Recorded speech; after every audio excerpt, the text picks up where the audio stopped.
Hello students, welcome again to the channel. In this video, we're going to start a new chapter called Installment Payment System.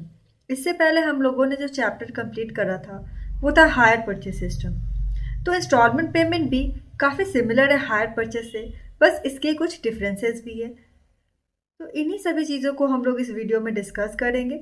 तो सबसे पहले देखते हैं कि instalment payment system है क्या, इसकी क्या मीनिंग है, इसकी क्या डिफिनेशन है।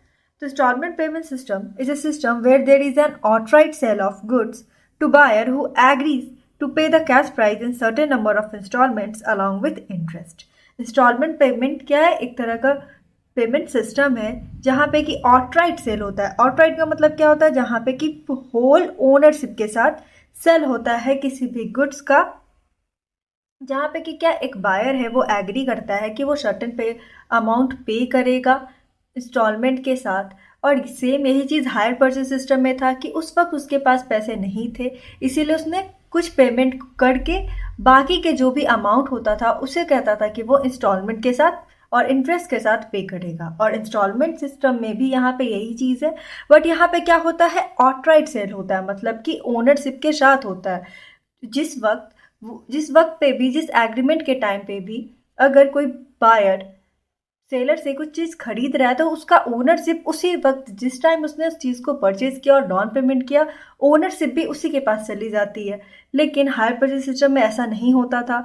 जब तक पूरा इंस्टॉलमेंट ना दिया जाए तब तक क्या ओनरशिप उसे नहीं होता था। जो ओनरशिप था वो हमेशा सेलर के पास होता था। लेकिन इंस्टॉलमेंट पेमेंट सिस्टम में यहाँ पे क्या है कि अगर किसी परचेजर को खरीदना है कोई भी चीज़ और उसके पास वो उस टाइम इफ़िशिएंट फाइनेंस मतलब पैसे नहीं है, तो वो कुछ डाउन पेमेंट करके सेलर से क्या कर सकता है, खरीद सकता है सामान को। और ये भी एग्री कर सकता है कि बाकी के जो भी पैसे हैं वो इंस्टॉलमेंट के साथ, मतलब कि हर एक साल या एनुअली या किसी भी तरीके से वो उसे पे करेगा, किसके साथ, इंटरेस्ट के साथ। तो यही हमारा क्या, instalment payment system. The instalment price include both the cash price as well as interest for delayed payment. क्यों? क्योंकि जिस वक्त सामान खरीदा गया, जिस वक्त एसेट खरीदा गया, उस वक्त उसने पूरा पेमेंट नहीं किया, बाकी क्या है जो भी अमाउंट बचता है उसे अलग अलग इंस्टॉलमेंट में इंटरेस्ट के साथ पे करने के लिए क्या करता है, परचेजर एग्री करता है। और इस इंस्टॉलमेंट पेमेंट सिस्टम को हम लोग ये डिलेड पेमेंट के लिए भी क्या कहते हैं, इसका जो नेम है वो क्या है, डिफर्ड इंस्टॉलमेंट सिस्टम भी है। तो ये भी क्वेश्चन आ सकता है कि डिफर्ड इंस्टॉलमेंट सिस्टम क्या होता है, क्या वो इंस्टॉलमेंट पेमेंट सिस्टम है। तो हाँ, इंस्टॉलमेंट पेमेंट सिस्टम का दूसरा नाम क्या हो सकता है, डिफर्ड इंस्टॉलमेंट पेमेंट भी। और इस सिस्टम में सबसे मेन चीज़ यही है कि जो ओनरशिप होता है, ओनरशिप की जो बात होती है, ओनरशिप किसी भी गुड्स का वो पास होता है किसके, बायर के पास इमिडिएटली। मतलब कि जिस वक्त उसने चीज़ों को खरीदा या एसेट को खरीदा सेलर से, उसी टाइम उसका जो ओनरशिप है वो सब कुछ किसके पास चला जाएगा, ये जो परचेजर होगा उसके पास जाएगा। यहाँ पे इसीलिए क्या है, इंस्टॉलमेंट पेमेंट सिस्टम है वो आउटराइट सेल है किसी भी गुड्स का।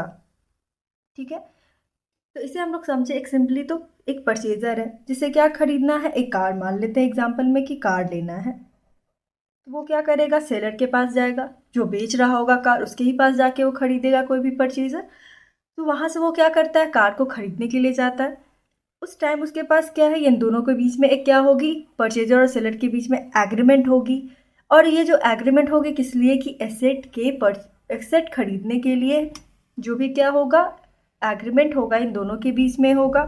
फिर ये जो एसेट है उसकी ओनरशिप किसके पास चला जाएगा, जब एसेट कोई भी एसेट परचेजर खरीद के लेके आएगा तो उसका अगर वो थोड़ा डाउन पेमेंट करता है तो उसका जो ओनरशिप है वो उसी वक्त परचेजर के पास चला जाता है। शायद उसने पूरा इंस्टॉलमेंट दिया हो या ना हो, लेकिन जो ओनरशिप है वो किसके पास होगा, परचेजर के पास होगा। तो यही चीज़ है क्या, इंस्टॉलमेंट पेमेंट में समझना। ये बहुत ही मेन डिफरेंस बनता है किससे, हायर परचेज सिस्टम से। अगर परचेजर डिफॉल्ट करता है पेमेंट में तब क्या करेगा सेलर, हायर परचेज सिस्टम में होता था कि क्या वो हायर पर सेलर होता था, उसके पास राइट है कि वो कभी भी अपना एसेट वापस लेके आ सकता है। लेकिन इंस्टॉलमेंट सिस्टम में ऐसा नहीं है, सेलर एसेट तो लेके नहीं आ सकता है, बस वो उसी पार्ट को क्लेम कर सकता है, उसी अमाउंट को क्लेम कर सकता है जहाँ पे कि परचेजर ने उसे पे नहीं किया होगा amount. Only claim for unpaid instalment, unpaid instalment जो पैसा बाकी है सिर्फ उसी पैसे पे क्या है सेलर क्लेम कर सकता है, ना ही वो सामान किससे, परचेजर से कोई भी एसेट या सामान वो वापस लेके नहीं आ सकता। और अगर उसे पेमेंट ना मिल रहा हो तो he can file a suit, वो सूट फाइल कर सकता है, मतलब कि वो लीगल एक्शन भी ले सकता है। तो ये था क्या हमारा इंस्टॉलमेंट पेमेंट सिस्टम, और इसका डिफिनेशन कार्टर ने बहुत ही अच्छे तरीके से इंस्टॉलमेंट पेमेंट सिस्टम का दिया। उसमें क्या है कि under instalment payment system the ownership of good is transferred immediately to the purchaser, मतलब ओनरशिप जो सामान का होगा वो किसके पास चला जाएगा, परचेजर जो खरीदा है उसके पास चला जाएगा। और he get the real ownership on goods, तो he has to make payment of it many years, मतलब कि अगर सामान कोई कार खरीदने गया है और उस कितना कार अगर 5 लाख की होती है और उसने सिर्फ डाउन पेमेंट 1 लाख ही किया है, तो बाकी का जो 4 लाख होगा वो कैसे वो पे करेगा। परचेजर है वो बोलेगा कि हर एक साल हम 80-80 हज़ार रुपया दे देते हैं, कितने सालों के लिए, 5 सालों के लिए, और मेरा क्या हो जाएगा इंस्टॉलमेंट के साथ, और उसमें जो भी आपको इंटरेस्ट देना है, कौन इंटरेस्ट लगाएगा, सेलर, उसमें वो पे कर देगा। तो यहाँ पे वही बात है कि he has to make payment of it many years. If the purchaser does not make payment of installment, the seller has no right. मतलब कि क्या सेलर के पास कोई राइट नहीं है कि वो सामान को वापस लेके आ सकता है। सिर्फ वो क्या कर सकता है, सेलर के पास एक ही राइट है कि वो क्लेम कर सकता है रिकवरी के लिए जो भी बैलेंस अमाउंट बचा है एसेट का, जो उसने क्या सेल किया है परचेजर को, और उसे क्या करना था इंस्टॉलमेंट में इंटरेस्ट के साथ पे करना है। जितना पेमेंट नहीं हुआ है सिर्फ उसी पे ही सेलर क्या करेगा, क्लेम करेगा, उसी पे लीगल एक्शन लेगा। बाकी उसे कोई राइट नहीं है कि वो जो गुड्स है उसे वो वापस लेके आए। तो यही एक एग्जाम्पल था हम लोग का। क्या यहाँ पे देखिए तो ये मिस्टर पी है, उन्हें क्या एक कार परचेज करना है, क्या परचेज करना है, ये कार परचेज करना है। तो वो गया यहाँ पे सेलर के पास। यहाँ पे सेलर कौन है, यहाँ पे सेलर हम लोग मान लेते हैं कि है आकाश मोटर लिमिटेड है। आकाश मोटर लिमिटेड यहाँ पे क्या है, सेलर है। अभी इंस्टॉलमेंट पेमेंट सिस्टम हम लोग अभी के टाइम में सबसे ज़्यादा हम लोग किसी भी चीज़ों को किस बेसिस पे खरीदते हैं, इंस्टॉलमेंट पेमेंट सिस्टम पे खरीदते हैं। ज़्यादातर अभी के टाइम में जो इंस्टॉलमेंट पेमेंट सिस्टम वो बहुत ही ज़्यादा अभी मॉडर्न कंज्यूमरिज्म के टाइम में सबसे ज़्यादा इंस्टॉलमेंट पेमेंट सिस्टम पे ही क्या होती है, एसेट्स या कोई भी सामान हम लोग ईजिली क्या कर पाते हैं, परचेज कर पाते हैं, जबकि हमारे पास उतना उस टाइम इनफ अमाउंट अवेलेबल ना हो उस चीज़ की तब भी। इसीलिए यहाँ पे हम लोग समझे तो कार क्या, अगर मिस्टर पी है उन्हें कार खरीदना है किससे, आकाश मोटर लिमिटेड से, तो क्या है सेलर है। और कार की कैश प्राइस कितनी है, 5 लाख है। और मिस्टर की पी है उनके पास 5 लाख रुपीज़ उस टाइम नहीं, टोटल अमाउंट नहीं है, सिर्फ और सिर्फ कितना है, मान लेते हैं 1,50,000 है। कार तो खरीदनी है, और ये क्या है, ये अच्छे सैलराइज पर्सन है, मतलब कि ये कोई एम्प्लॉय है या कहीं काम करते हैं या कोई भी हो सकते हैं, कोई भी कंज्यूमर है। तो उनके पास क्या है 5 लाख की, तो कार का अमाउंट 5 लाख है, लेकिन उस टाइम उनके पास 5 लाख नहीं है, सिर्फ और सिर्फ कितना है, 1,50,000 है। तो वो क्या करेंगे, इस कार को खरीदने के लिए आकाश मोटर लिमिटेड है उनसे कहेंगे कि एक एग्रीमेंट हम दोनों क्या कर लेते हैं, इन दोनों के बीच में क्या होगा, एग्रीमेंट और कॉन्ट्रैक्ट होता है, जहाँ पे कि सभी चीज़ें क्या होती है, मेंशन होती हैं कि कार का अमाउंट कितना था, 5 लाख था, और मिस्टर पी ने तो 5 लाख उस टाइम नहीं दिया, उनके पास कितना उस टाइम 1,50,000 रुपीज़ थी। तो मिस्टर पी ने आकाश मोटर लिमिटेड को क्या करा कि डाउन पेमेंट 1,50,000 का पे कर दिया, और कार का अमाउंट कितना है, 5 लाख, और बाकी अमाउंट कितना बचा, 3,50,000। और 3,50,000 जो अमाउंट बचा उसमें मिस्टर पी क्या कहते हैं कि इसे हम लोग क्या करेंगे, इंस्टॉलमेंट में पे कर देंगे। क्या इंस्टॉलमेंट के साथ पे करेंगे। इंस्टॉलमेंट का अमाउंट अब 3,50,000 इंस्टॉलमेंट का मतलब ये नहीं कि अगले बार में वो पूरा अमाउंट 3,50,000 पे कर दे। मिस्टर पी क्या करेंगे कि 87,500 का क्या करते हैं, इंस्टॉलमेंट का अमाउंट रखते हैं। कितना इंस्टॉलमेंट, मान लेते हैं 4 इंस्टॉलमेंट, मतलब कि 4 ईयर्स के लिए। तो क्या हर एक साल जो मिस्टर पी है वो 87,500 रुपीज़ किसे पे करेंगे, आकाश मोटर लिमिटेड को। किसके साथ, इंटरेस्ट के साथ। हमेशा cash price plus interest instalment के साथ क्या है, ये कैश प्राइस में हमेशा क्या, इंस्टॉलमेंट का जो अमाउंट होता है वो यहाँ पे हमें पता है कि 87,500 है, उसके साथ क्या कहेगा, ये जो सेलर है वो कहेंगे कि 5% क्या है, 5% आपको रेट ऑफ इंटरेस्ट भी देना होगा। किसके कारण ये रेट ऑफ इंटरेस्ट लगा है? डिले पेमेंट के कारण। ये 3,50,000 अमाउंट है, 1,50,000 रुपया क्या हो गया? पे हो गया। 3,50,000 रुपया बचा है और क्या बोला है मिस्टर पी ने कि हाँ वो एग्री करते हैं कि 4 सालों के अंदर वो पे कर देंगे। तो क्या इससे क्या फ़ायदा होगा सेलर को? ये जो अमाउंट है 3,50,000 वो 4 साल में अगर 87,500 करेंगे हर एक साल का, तो क्या सिर्फ इतना ही अमाउंट मिलेगा? यहाँ पे तो इसे कोई बेनिफिट नहीं है। इसीलिए इंस्टॉलमेंट पेमेंट सिस्टम में या हायर परचेज सिस्टम में हम लोगों को पता है कि इंस्टॉलमेंट के साथ क्या इंटरेस्ट भी ऐड होता है, तभी जाके क्या होता है ये इंस्टॉलमेंट पेमेंट सिस्टम या हायर परचेज सिस्टम प्रोसीड होते हैं। क्योंकि यहाँ पे जो सेलर है उसे भी तो कुछ इस प्रोसेस से प्रॉफिट हो, तो उसे किस तरीके से प्रॉफिट होता है? रेट ऑफ इंटरेस्ट से होता है। जो इंटरेस्ट मिलता है उसी से क्या है सेलर के लिए प्रॉफिट होता है। और इंटरेस्ट वही क्या है, ये जो मिस्टर पी है परचेजर, उसके लिए क्या हो जाएगा? एक तरह का एक्सपेंस हो जाएगा। मिस्टर पी के लिए इंटरेस्ट क्या है? एक्सपेंस है। लेकिन सेलर के लिए क्या हो गया? ये तो इनकम हो गया। 5 लाख का कितना था? 5 लाख का हमारे पास कार था सेलर के पास, और इसे क्या है सिर्फ 1,50,000 रुपया में डाउन पेमेंट करके बाकी के इंस्टॉलमेंट अमाउंट देना है मिस्टर पी को कितने के साथ? 5% इंटरेस्ट के साथ। तो यहाँ पे इंटरेस्ट कितना हो जाएगा? तो 5 लाख का 5% हो जाएगा 25,000। तो ये जो अमाउंट है, एक्स्ट्रा अमाउंट जो 25,000 बनता है, वो क्या है? टोटल इंटरेस्ट किसके लिए? सेलर के लिए एक तरह का प्रॉफिट होता है। तो यही था हमारा क्या instalment payment system. I hope आपको अच्छे से ये समझ में आ गया होगा इस एग्जांपल से कि मिस्टर पी है, उन्हें क्या करना है? कार खरीदना है। तो सेलर के पास जाएंगे, आकाश मोटर लिमिटेड है, 5 लाख का कार है उनके पास। अभी मिस्टर पी के पास, परचेजर के पास क्या है? 5 लाख रुपया नहीं है, 1 ही लाख है, 1,85,000 रुपये। तो वो क्या करेगा? उसका डाउन पेमेंट करेगा और बाकी जो अमाउंट बचेगा उसे मिस्टर पी कहते हैं कि हर एक साल इंस्टॉलमेंट में के साथ और इंटरेस्ट उसमें प्लस करके वो पे कर देंगे किसे? सेलर को। तो जैसे हायर परचेज प्राइस हमेशा हाई रहता था, तो इंस्टॉलमेंट पेमेंट सिस्टम में भी क्या होगा? कैश प्राइस से ज़्यादा होगा इंस्टॉलमेंट पेमेंट सिस्टम से जो हम लोग अमाउंट पे करेंगे। तो यही है हमारा इंस्टॉलमेंट पेमेंट सिस्टम। अब हम लोग इसके बेसिक डिफरेंसेस को समझते हैं कि ये हायर परचेज सिस्टम से कितना सिमिलर है और कितना डिफर करता है।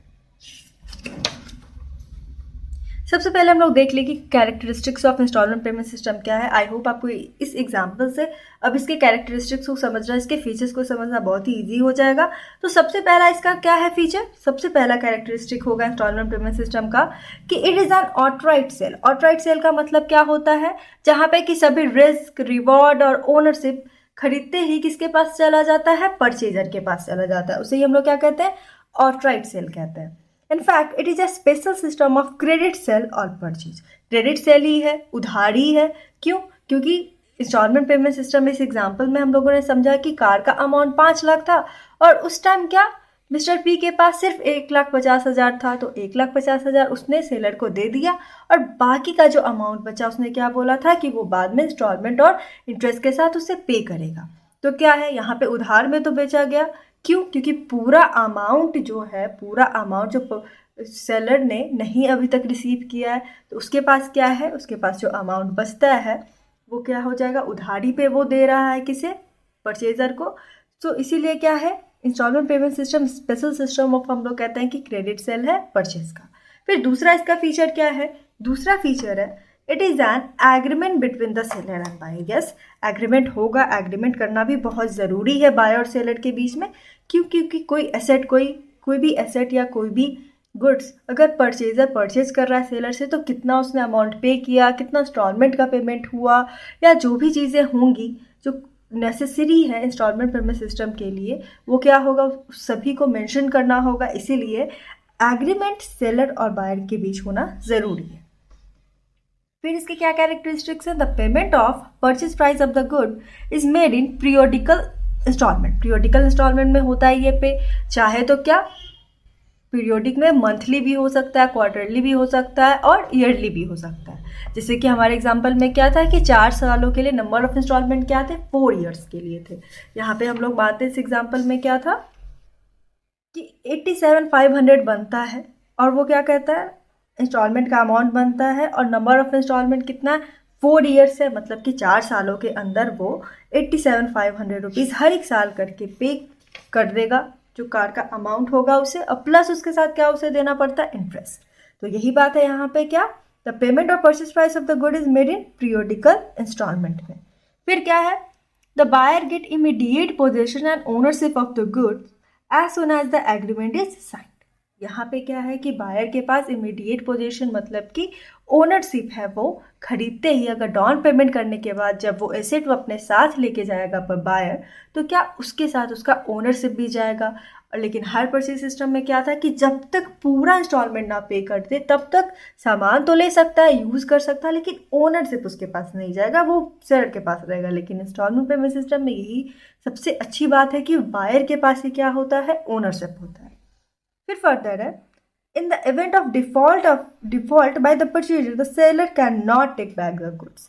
यहाँ पे क्या है कि सेलर सामान लेके वापस नहीं जा सकता है अगर डिफॉल्ट इन पेमेंट हुआ, मतलब कि 4 सालों का इंस्टॉलमेंट था और क्या परचेजर ने 2 सालों का पे किया, तीसरे साल में डिफॉल्ट हो गया, मतलब पे नहीं कर पाया, तो ये नहीं है कि ये जो सेलर है वो अपना सामान वापस ले आएगा किससे, परचेजर से। तो ये भी एक कैरेक्टरिस्टिक्स है इंस्टॉलमेंट पेमेंट सिस्टम का। The amount paid up to the default cannot be seized. The seller can only claim for unpaid installment. He can file a suit. अगर डिफ़ॉल्ट इन पेमेंट होता है तो सेलर ये नहीं है कि जो पैसा है उसे वापस करना होगा, नहीं, पैसा जो होगा जो पे हुआ है वो तो सेलर के पास ही रहेगा। बाकी जितना अमाउंट अनपेड है सिर्फ उसी अमाउंट के लिए क्या करेगा सेलर, परचेजर से उसकी डिमांड करेगा, और उसी अमाउंट जो अनपेड अमाउंट होगा उसी पे क्या होगा, जो भी लीगल एक्शन सेलर को लेना है, फाइल करना है शूट, मतलब कि कोई कार्रवाई करनी है, कोई भी लीगल प्रोसेस करना है, तो जो अनपेड अमाउंट होगा, जो अमाउंट उसे रिसीव नहीं हुआ है, जो इंस्टॉलमेंट उसे रिसीव नहीं हुआ है, सिर्फ उसी पे कर सकता। और सामान, कोई भी एसेट और कोई भी गुड्स जो परचेजर के पास है वो सेलर वापस लेके नहीं आ सकता। तो यही क्या है हमारा कैरेक्टरिस्टिक्स है किसका, इंस्टॉलमेंट पेमेंट सिस्टम का। फिर हम लोग देखते हैं कि डिफरेंसेस क्या है, डिफरेंसेस कैसे हो सकते हैं किससे, हायर परचेज सिस्टम से और इंस्टॉलमेंट पेमेंट सिस्टम में। ये बहुत ही इंपॉर्टेंट होता है कि क्वेश्चन में आपके थ्योरेटिकल बेस्ड क्वेश्चन में ये पूछा जा सकता है कि हायर परचेज सिस्टम और इंस्टॉलमेंट सिस्टम है क्या, और इन दोनों में क्या डिफरेंसेस है। तो डिफरेंसेस को अगर हम लोग समझ लें तो हमारा क्या थ्योरेटिकल एस्पेक्ट्स कंप्लीट हो जाएगा। अगर ये क्वेश्चन आपके एग्जाम में आएगा तो आप इजीली से राइट कर सकते हैं। तो आप ये राइट डाउन कर लेना कि सभी डिफरेंसेस क्या है। तो बेसिस ऑफ डिफरेंसेस हम लोग सबसे पहले देखते हैं कि किस बेसिस पे ये दोनों एक दूसरे से अलग हैं। कौन, हायर परचेज सिस्टम और इंस्टॉलमेंट पेमेंट सिस्टम कैसे अलग है और कितने सिमिलर है। सबसे पहला जो बेसिस ऑफ डिफरेंस हो जाएगा वो है nature of contract. Nature of contract इन दोनों का क्या है, तो it is an agreement of hiring and becomes a contract of sale on the payment of all installment. ये एग्रीमेंट है क्या, हायर करने का, और एक कॉन्ट्रैक्ट है सेल का। जब सभी पेमेंट हो जाता है इंस्टॉलमेंट का तभी क्या होता है, तभी जो ओनरशिप, तभी जो सभी जो क्या होते हैं रिस्क रिवॉर्ड पोजीशन सब कुछ किसके पास जाता है, तब बायर के पास जाता है। लेकिन इंस्टॉलमेंट सिस्टम में क्या है, तो it is an agreement of outright sale from the date of signing the agreement. Outright sale का मतलब है कि जहाँ पे सभी रिस्क एंड रिवॉर्ड और ओनरशिप किसके पास सीधे चला जाए, कंप्लीटली बायर के पास चला जाए जब एग्रीमेंट हो तब। लेकिन हायर परचेज सिस्टम में आपको पता है कि ऐसा नहीं है, जब तक पूरा इंस्टॉलमेंट नहीं होगा तब तक ओनरशिप नहीं दिया जाएगा। तो नेचर ऑफ कॉन्ट्रैक्ट इसी टाइप का है। फिर transfer of ownership, transfer of ownership में भी वही बात है। इसके लिए भी आप एक बेसिस बना सकते हैं कि ट्रांसफ़र ऑफ ओनरशिप क्या होगा। तो सबसे पहले हम लोग देखें तो ट्रांसफ़र ऑफ ओनरशिप है,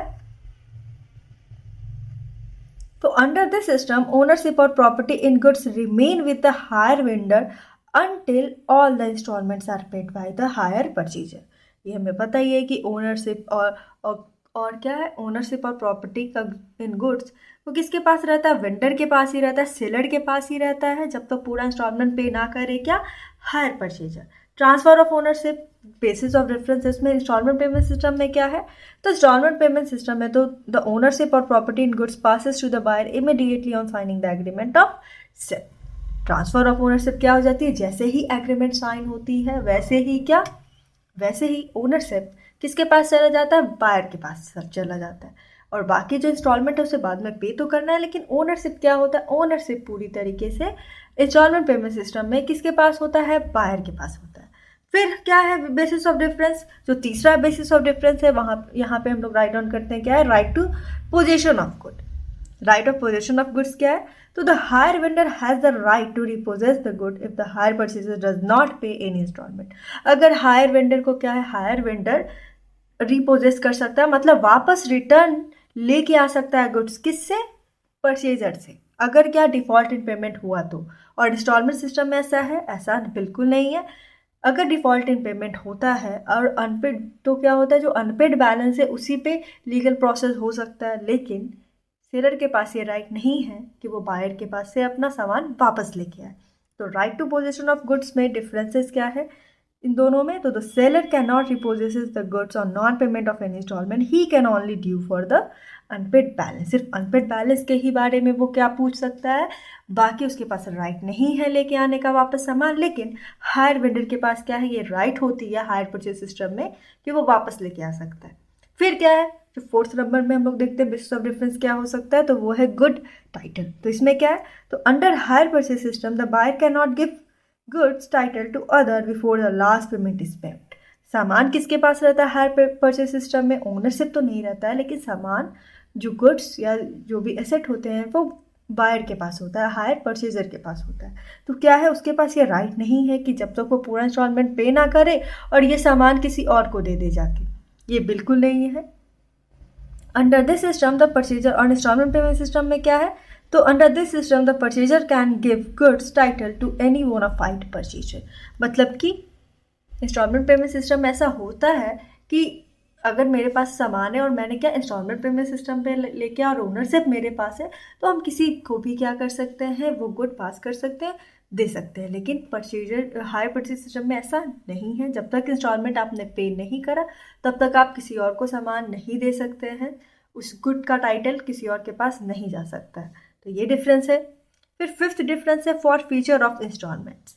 अब ये क्या है, ये बेसिस ऑफ डिफरेंस में फॉर फीचर ऑफ इंस्टॉलमेंट क्या है, तो हायर परचेज सिस्टम में क्या है, तो in case of hire purchase system in the event of default in payment the hire vendor can forfeit all money paid by the hire purchaser so फार।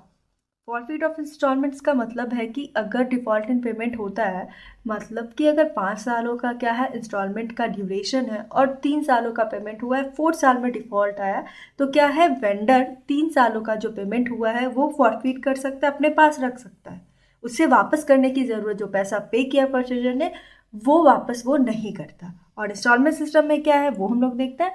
तो in case of installment the money paid by the buyer will be taken as a payment toward part of the selling price and the seller can sue only for the balance। और instalment system और higher purchase system में यहाँ पे ये दो similarities आती है कि जो पैसा पे हुआ है वो कभी वापस नहीं होगा, जो पे हुआ है वो वापस नहीं होगा।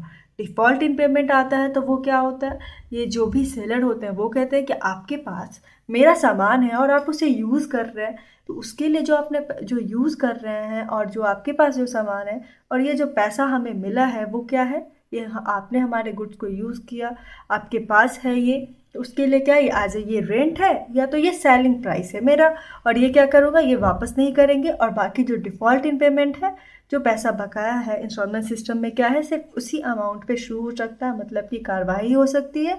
और कोई भी लीगल प्रोसेस अगर करना है सेलर को, तो जो पैसा पेड नहीं हुआ है सिर्फ उसी अमाउंट पे होगा।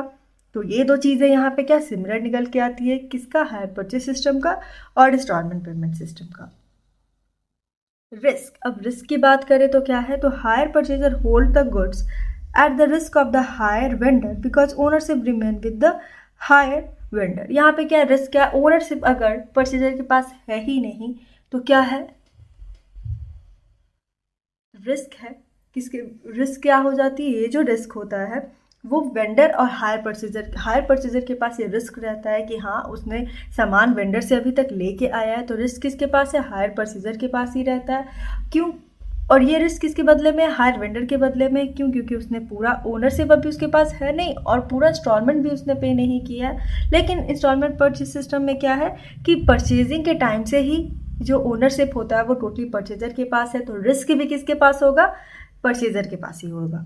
तो since the purchaser is the owner of the goods from the date of signing of the agreement, any subsequent damage to the good is the risk of the buyer। तो क्या होगा, रिस्क होगा किसका, buyer का ही होगा। क्यों, क्योंकि ownership instalment payment system में किसके पास होता है, परचेजर के पास ही होता है। इसी कारण से और क्या, और हायर परचेज सिस्टम में क्या है कि हायर परचेजर होल्ड करता है गुड्स को एट द किसके रिस्क पे, हायर वेंडर के रिस्क पे। क्यों, क्योंकि उसके पास ओनरशिप नहीं है लेकिन सामान उसके पास है, इसीलिए हायर वेंडर के को पूरा पे ना करने के कारण उस जब तक उसके पास सामान है तो रिस्क भी उसी के पास ही होगा। उसे क्या करना होगा, हायर परचेज सिस्टम में हायर परचेजर को जब तक पूरा इंस्टॉलमेंट नहीं देता है तो वो किसी और को गुड्स नहीं दे सकता, और सब कुछ संभाल के उसे वो एसेट को रखना होगा। और इंस्टॉलमेंट पेमेंट सिस्टम में तो ओनरशिप उसी के पास है तो रिस्क भी उसे ही देखना है। फिर है हमारे पास बेसिस ऑफ डिफरेंसेस में जो पॉइंट, वो है राइट ऑफ डिस्पोजल। अब राइट ऑफ डिस्पोजल में क्या है, हायर परचेज सिस्टम का हम लोग देखें तो under this system the hire purchasers can not hire और sell, place, assign, destroy, damage और ट्रांसफर द गुड्स। मतलब कि हायर परचेज सिस्टम में क्या होता है कि हायर परचेजर ना ही सेल कर सकता है, ना ही उसे गिरवी रख सकता है, ना ही वो डैमेज कर सकता है, ना ही वो ट्रांसफर कर सकता है कोई भी एसेट या गुड्स जब तक वो पूरी तरह से इंस्टॉलमेंट पे ना कर पाए और ओनरशिप उसके पास ना आए।